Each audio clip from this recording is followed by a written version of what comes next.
네, 강프로입니다. 자, 포스코 DX에 대해서 한번 보겠습니다. 일단 포스코 DX로 걱정하시는 분들이 많을 것 같아요. 여기 12월 달에 8만 원 정도까지 올라간 걸 마지막으로 해서 계속해서 하락을 했고 회복이 아직까지 안 되고 있으니까 걱정을 하실 것 같은데 주식은요. 올라가는 놈이 더 갑니다. 그럼 지금 내려오고 있는 거 아닌가요? 이렇게 보실 것 같은데 사실 많이 올랐잖아요. 여기 작년부터 보면 이런 식으로 상승폭이 상당히 많이 나왔어요. 거의 한 여기 시작점 보면 한 6천 원대 정도부터 나오죠. 이쪽 구간부터 계속해서 상승을 해가지고 거의 한 10배 이상의 상승이 나왔기 때문에 이 정도의 조정을 받는 건 어찌 보면 너무 당연한 일이다. 이걸 보고 그렇게 생각하실 수도 있을 것 같아요. 헤드앤숄더 그렇게 생각하시는 분들도 있을 것 같은데 그건 실적에 대한 개화가 나와야 됩니다. 그리고 이런 일종의 패턴이 나왔다고 해서 조정의 기간이 좀 길어질 수는 있습니다. 하지만 아예 끝장나거나 박살나는 상황은 없다. 그런 부분을 우리가 어디서 볼 수 있어요? 이렌시스나 그쵸? 이런 종목을 보면 아직까지 강세를 보이고 있는 종목들이 있습니다. 그렇죠? 그리고 이 내용에 대해서 제가 어떻게 판단을 해야 되고 관련주들의 움직임을 토대로 포스코 DX에 대한 상황을 체크하는 방법에 대해서 이야기를 드릴 건데 그 말씀을 드리기 전에 제가 인증을 먼저 하고 갈게요. 자, 지금 제가 조회를 계속해서 누르고 있죠. 이 조회를 누르고 있는 건 조작이 불가능한 화면이다라는 걸 보여드리기 위함이고요. 이 화면은 키움증권의 자동일지 수익률 비교 차트 화면이고요. 기간은 1월 2일부터 3월 15일까지 내 계좌 수익률은 650%. 그리고 이 기간 동안 시장 등락률은 0.4, 1.6. 그쵸? 시장에 비해서는 사실상 뭐 비교가 불가능하다. 그리고 무엇보다 제가 계좌 수익률을 오픈하는 건 손실난 부분이 다 포함되어 있기 때문에 그렇습니다. 자, 무슨 얘기냐면 손실난 부분까지 다 포함해서 즉 뭐 내가 운 좋게 하나 잡아가지고 어떤 종목 수익 났어요 이렇게 인증을 하는 게 아니라 전체적인 계좌 수익률을 깐 거예요. 그쵸? 그리고 이 내용을 토대로 제가 구독자분들과 함께 10억 만들기 프로젝트를 진행하고 있다. 그리고 다 무료로 진행하고 있다. 그러면 어떤 종목을 하는지에 대해서 제가 다 인증을 할 건데 이 부분에 대해서 이해를 하시면 장담컨대 어떤 종목에 가서도 수익을 내실 수 있을 겁니다. 자, 내용 보세요. 에브리봇이 나오는데 이 화면은 키움증권의 0606 화면이고요. 제가 매매한 타점이 나온 그런 화면입니다. 자, 보세요. 언제 매수했죠? 신고가 돌파 구간 하나, 둘, 셋, 3일 동안 47%. 신고가 구간에서 매매가 이루어져야지만 시장의 주도주를 잡을 수 있다. 그쵸? 몇 프로? 47%. 그리고 이런 내용을 아까 전에 말씀드렸었던 10억 만들기 프로젝트를 진행하는 강프로의 10억 소통방에서 진행하고 있고 아까 전에 보여드렸었던 제 계좌 수익률을 1000%까지 맞출 계획입니다. 올해. 자, 그러면 어떤 식으로 종목이 나가느냐? 소통방 그리고 3월 15일 HLB 제약 시장가 매수 8시 50분 장 시작 전에 종목이 나간다. 그쵸? HLB 제약 봅니다. 보세요. 어때요? 신고가 돌파 구간 매수 하나 둘 19%. 그리고 안정을 확인하고 또 매수, 또 매수. 이런 식으로 매매가 진행돼야 된다. 어떤 종목인지 명확하게 보이죠? 다른 종목들도 마찬가지예요. 예를 들어서 제가 관련주들을 어떻게 매매했는지까지 제가 다 보여드릴 건데 뭐 다른 종목을 볼게요. 일단 자람 테크놀로지 같은 종목도 보면 어때요? 신고가 돌파 구간 매수 하나 둘 75%. 그렇죠? 반도체 관련주들을 제가 돌아가면서 쳤는데 그런 것도 다 동일해요. GST. 보세요. 어때요? 21%, 8%. 전부 다 신고가 구간의 매매. 엑시콘. 전부 다 신고가 구간의 매매. 어때요? 15%. 다른 종목도 마찬가지죠. 네페스, 아크. 보세요. 신고가 구간 상승. 그쵸? 일주일이 걸리지 않죠. 32%. 이런 매매를 하려면 가격에 대한 이해가 필요하고 가격에 대한 이해는 모두 선반영 논리에 의해서 만들어진다. 이런 내용에 대해서 이해가 되어 있지 않으면 주식시장은 어려울 수밖에 없기 때문에 이 내용에 대해서 내가 알고 싶다 하시는 분들은 소통방으로 들어오시면 되고 다 무료로 진행합니다. 왜? 채널 성장을 위해서 하는 거예요. 자, 그래서 구독과 좋아요 요거 눌러주시고요. 상단에 있는 전화번호로 10억 자 10억이라고 문자 보내주시면 제가 소통방 입장 링크를 순차적으로 공유를 해드리도록 하겠습니다. 자, 그러면 어떤 종목을 하는지는 알았으니까 이 내용을 통해서 신고가 구간에 매매를 하는 그 내용을 통해서 포스코 DX를 어떻게 봐야 되는지 그리고 주식시장에서 타점을 잡는 원리에 대해서 제가 이야기를 드릴게요. 그리고 제가 이렌시스를 같이 보여드릴 건데 이렌시스를 제가 매매를 한 내용에 대해서 보여드리면서 포스코 DX랑 연결시키는 방법에 대해서도 이야기를 드릴게요. 자, 잘 들으세요. 주식시장은 미래 가치를 반영합니다. 앞으로 좋아질 부분. 그러면 지금은 실적이 좋아야 돼요? 안 좋아야 돼요?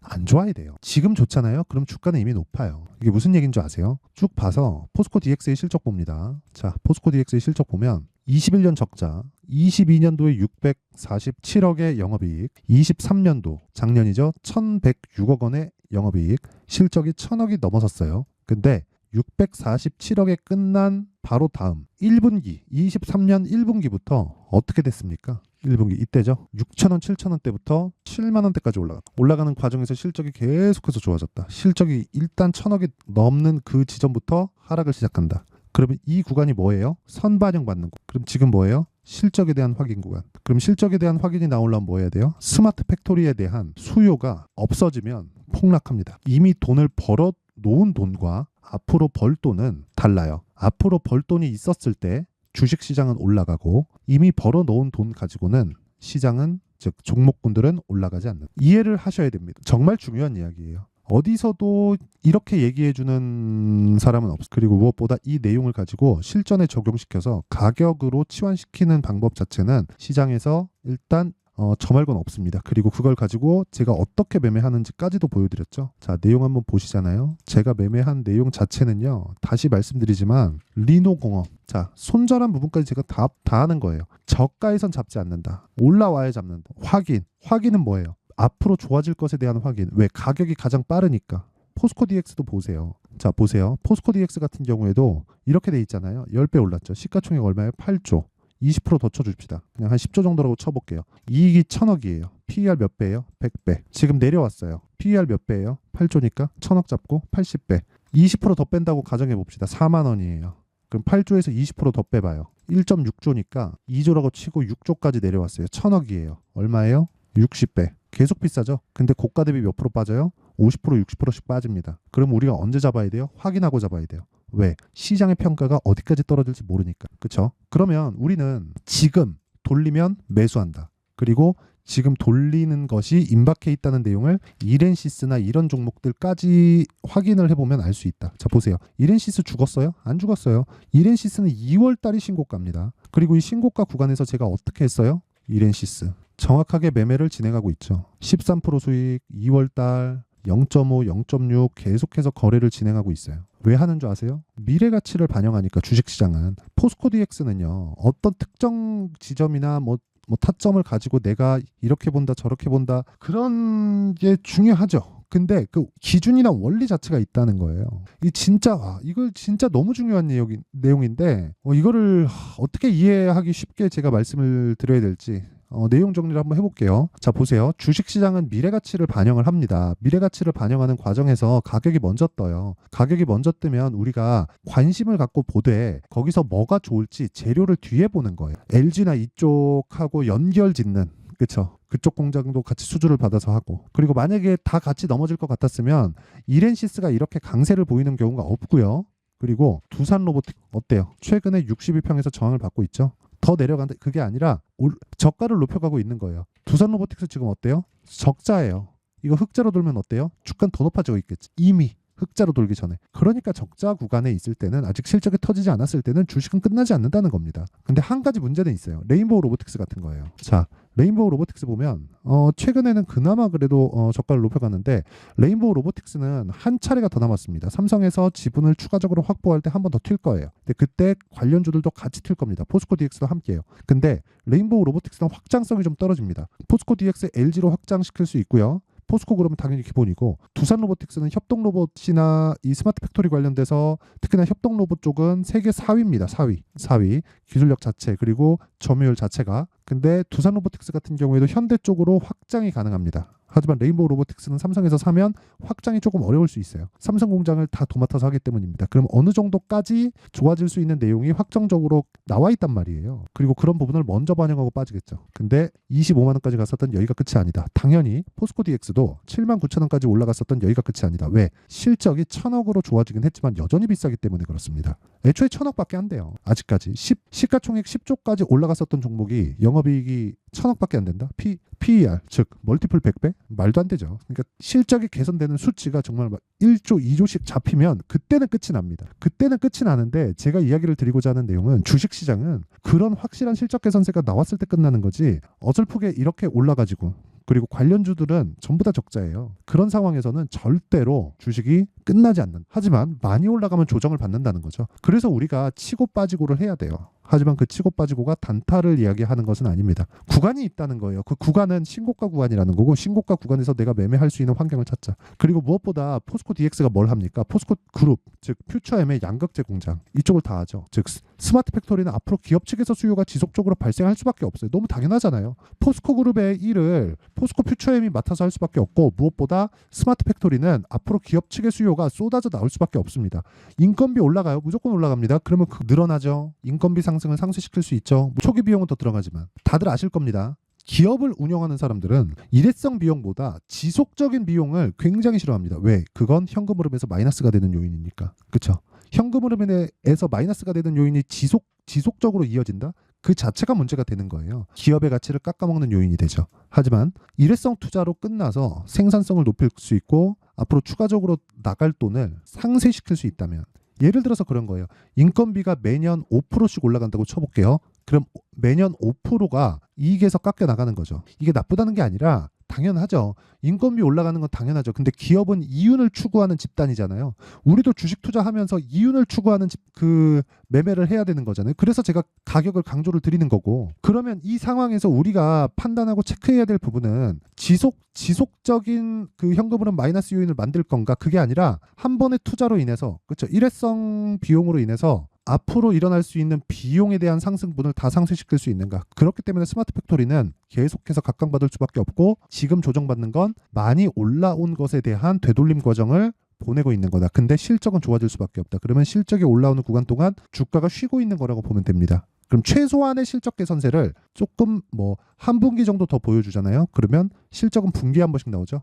횡보하는 기간이 3개월, 6개월 정도 되기 때문에 충분히 상승 구간이 필요하고 우리는 거기서 가격대를 잡는 게 핵심이다. 이게 가격 형성의 원리예요. 하지만 그 가격대를 잡는 법 그리고 그 가격대를 잡으면서 우리가 체크해야 될 부분은요. 다시 말씀드리지만 가격, 즉 타점이기 때문에 실시간으로 공개를 할 수밖에 없어요. 어느 특정 가격대 이하부터 매수하세요. 그럼 기간은 어떻게 할 건데? 아까 전에 제가 매매 어떻게 하는지 다 보여드렸죠. 2주 안에 다 끝내야 됩니다. 안 그러면 심리 무너져서 매매 어려워집니다. 그래서 실시간 타점에 대한 부분은 소통방에서 제가 10억 만들기 프로젝트에서 진행을 할 수밖에 없다.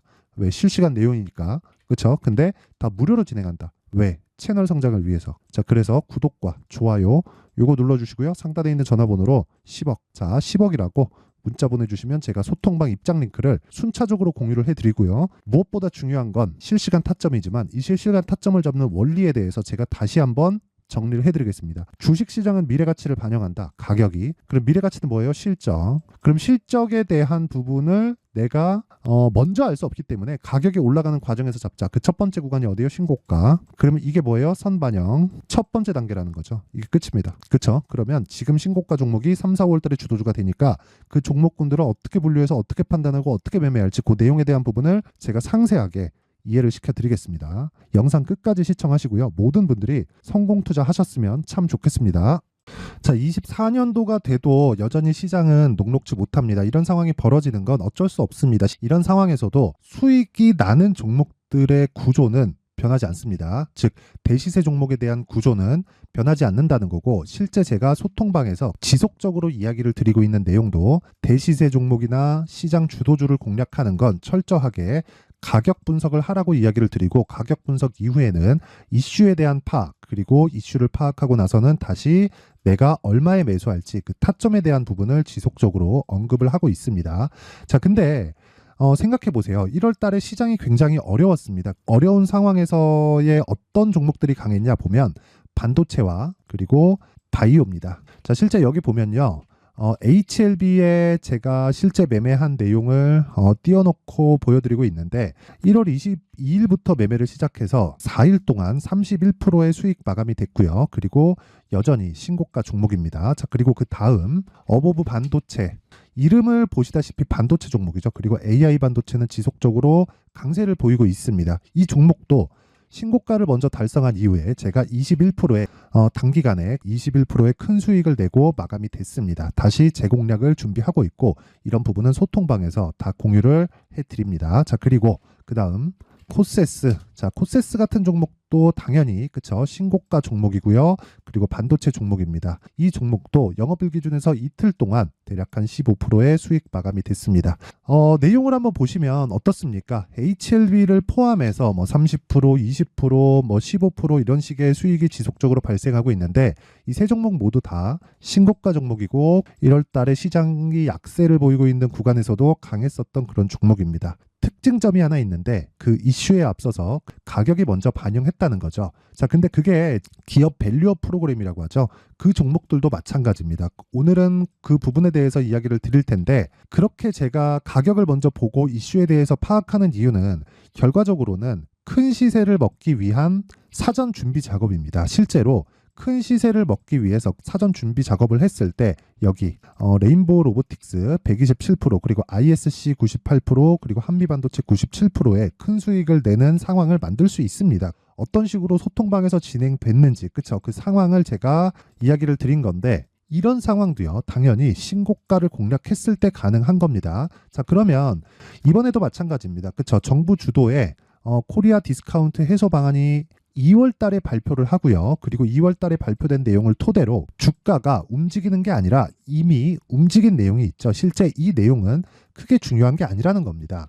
실제 움직인 내용을 보면 자, 기아차입니다. 실제로 12월 달에 신고가를 만들어 놓고 정부에서 입김을 불어 넣으니까 순식간에 기아차를 포함해서 현대차 같은 거대 기업들의 주가가 2주도 채 되지 않아서 40% 정도의 큰 시세를 냅니다. 자, 그러면 우리는 어떤 종목을 봐야 될까요? 이슈를 파악해야 되는 것도 맞지만 철저하게 가격에 맞춰서 매매를 해야 되는 게 당연히 중요합니다. 정부가 주도하는 정책 방향이 있겠죠. 그 방향에 맞춰서 우리가 종목을 찾을 필요가 있다. 자, 그러면 답이 나왔습니다. 정부가 주도하는 방향에 맞춰서 제2의 기아차를 찾는 게 지금은 중요하다. 근데 정부 정책의 방향에 맞게 가자. 그랬을 때 앞서서 제가 보여드렸었던 내용인 여기 레인보우 로보틱스 127% 그리고 ISC 98% 그리고 한미반도체 97%와 같은 수익을 낼 수 있습니다. 물론 시간에 대한 부분은 최소 2주의 시간이 필요하고요. 그리고 최장 3개월 안에 끝내야 됩니다. 자, 기아차의 시세를 보셨던 것과 같이 2월 달에 정부 정책의 방향이 결정되고요. 바로 3월 달이면 시행입니다. 자, 그러면 우리는 거기에 맞춰서 당연히 종목을 찾아야 되고 제가 제2의 기아차를 찾아놨습니다. 제가 아까 전에 소통방에서 이야기를 드렸었던 내용 다 공개를 해드렸는데 그 내용처럼 종목만 받고 싶다 하시는 분들은요. 상단에 있는 제 전화번호로 대시세, 자, 대시세라고 문자를 보내주시면 정부 정책의 방향에 맞는 종목을 모든 분들에게 무료로 공개를 해드리도록 하겠습니다. 자, 제가 원하는 건 채널 성장이 목적입니다. 자, 그래서 구독과 좋아요 꼭 좀 부탁드리고요. 모든 분들이 정부 정책에 맞는 방향으로 매매를 이어가서 큰 수익 보셨으면 좋겠습니다.